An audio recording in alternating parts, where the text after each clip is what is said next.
Hi, I'm Dr. Tony Mork, endoscopic spine specialist. This presentation is going to be about annular tears, particularly toxic annular tears, which are the painful ones. This is a three-part series, and this is part one of three. Well, most annular tears don't hurt, but the toxic ones, the toxic annular tears, do hurt, especially in the lumbar spine. This presentation will reveal why some annular tears are toxic and therefore painful. Because most annular tears seen on the MRI scan don't hurt. But the toxic annular tears are painful. And I believe they're the most undiagnosed cause of chronic low back pain. The road to understanding annular tears is twisted. There are a lot of unanswered questions. And the two biggest unanswered questions are, well, what causes annular tears in the first place? Nobody knows. And really, the annular tear is as a result of a degenerative and fragmented nucleus of the disc. So it appears that perhaps the fragments, as they're trying to get out of the disc, which they have a difficult time doing, actually tear the annulus as they try to migrate peripherally. Often there's a history of minor trauma, but not always. And number two question is, why are most annular tears asymptomatic and only a few of them really hurt? They're commonly seen on MRI scans, which are, I'm looking for something else, but oftentimes you'll see an annular tear and the person has no back pain whatsoever. So I have no idea why most annular tears seen in the MRI are not symptomatic. Well, why aren't toxic annular tears more recognized and treated? Toxic annular tears aren't treated for three main reasons.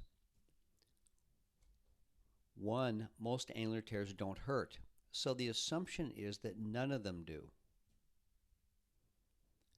Two, the MRI does not show all annular tears. As a matter of fact, it's really not a very good study for annular tears. Three, there is no established treatment regimen in the event that one stumbles onto an annular tear that's painful. In my opinion, fusion is too much, pain management is not enough. Let's describe the toxic annular tear patient. This is the most frustrating patient that I get to see in the office, because no matter what I do or what anyone else has done, the pain never goes away and stays away. The evaluation begins with the history, which I think is really important. Most of the time with spine pain and injury, it's not really that important. But with this, I believe the history is probably almost the most important part of the whole evaluation. Well, what complaints do you hear from people with annular tears? This is Darren Elkins. I'm age 43. I was in a motor vehicle accident, rear-ended about 3 years ago. So I've had back pain that's pretty horrible when I sit, and I got burning pains down my leg. So those are pretty typical complaints. Well, these are other complaints, and I've comprised a group of 12 comments that people routinely have described to me over the past decades. So let's start with number one. I've seen more than 4 doctors, and nobody can tell me why my back hurts. My back just goes out sometimes and takes days to go back in. Number 3, I have pain, burning, and numbness in my genitals. My MRI is read as negative, but I have leg pain. I have groin pain, but my hips are normal. My back pain is deep and in the middle, and sometimes goes down to the coccyx area. My low back pain goes to my tailbone. Physical therapy makes my pain worse. My back pain is deep and in the middle. My low back pain goes down to my tailbone. Physical therapy makes my back worse. Sitting in a car gives me the worst back pain ever.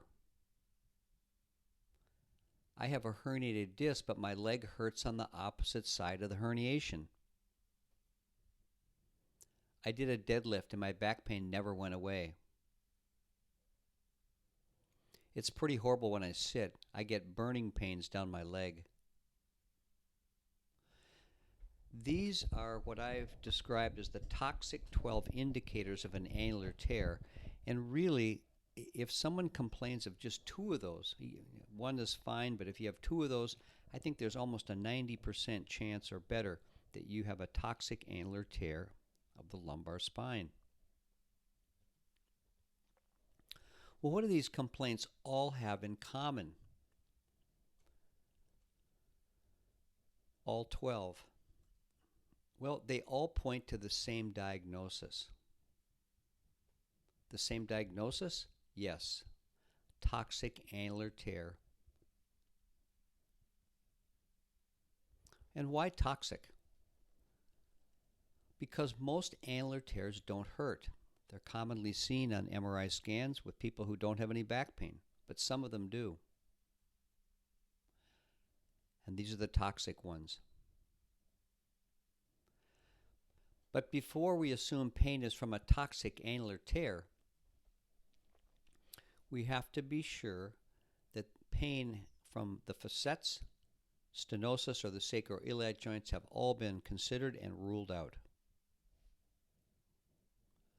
What about the MRI? Is this a good way to diagnose annular tear?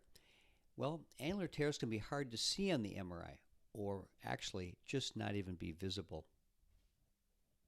The MRI might show a high intensity zone, which is the little white dot in the circle there. But the high intensity zone on the MRI doesn't usually correlate well with pain. The MRI might show a fissure, which is shown here by the tip of the arrow. But there's not a good correlation with pain between fissures and pain either on the MRI. The MRI might mention a tear or a high intensity zone, but most of the time these are asymptomatic. As a result, both tend to be ignored as a cause of back pain. So as we showed, this is how the high intensity zone, or HIZ, shows on the T2 MRI. It's the little white dot in the circle. But what does a high intensity zone look like under a microscope? Well, here we see granulation tissue and disorganized vascularized tissue around a white spot or white oval in the center, and that is the tear, by the way. So it's surrounded by the disorganized and vascularized tissue. There's also round cells present. There's fibroblasts present. Newly formed blood vessels are present as well. There's inflammatory cells along the margin of the tear. But why doesn't the MRI image better?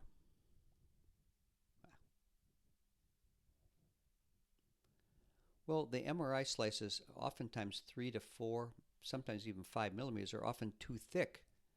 So it's difficult to see with the slices being so thick on the MRI. Also, the high intensity zone just probably doesn't image very well unless there's a little water or edema present. So you need a difference in tissue contrast, which is not always present. So often the MRIs are read as negative or only showing bulges, as we see in L5S1 here.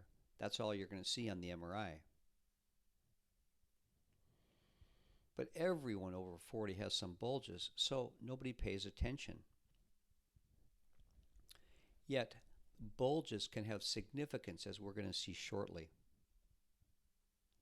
Bulges are so common on the MRI that nobody pays attention. So, when we talk about high intensity zones or disc bulges, modic changes, dark discs, by themselves don't correlate well with back pain, and actually all four may be present. Is there a conclusion we can make from this? Well, one conclusion is that the MRI is not a good way to evaluate low back pain. Thank you very much for watching Part 1, Annular Tears. Please stay tuned for Part 2, Annular Tears. This is going to be 2 of a 3-part series. Thank you.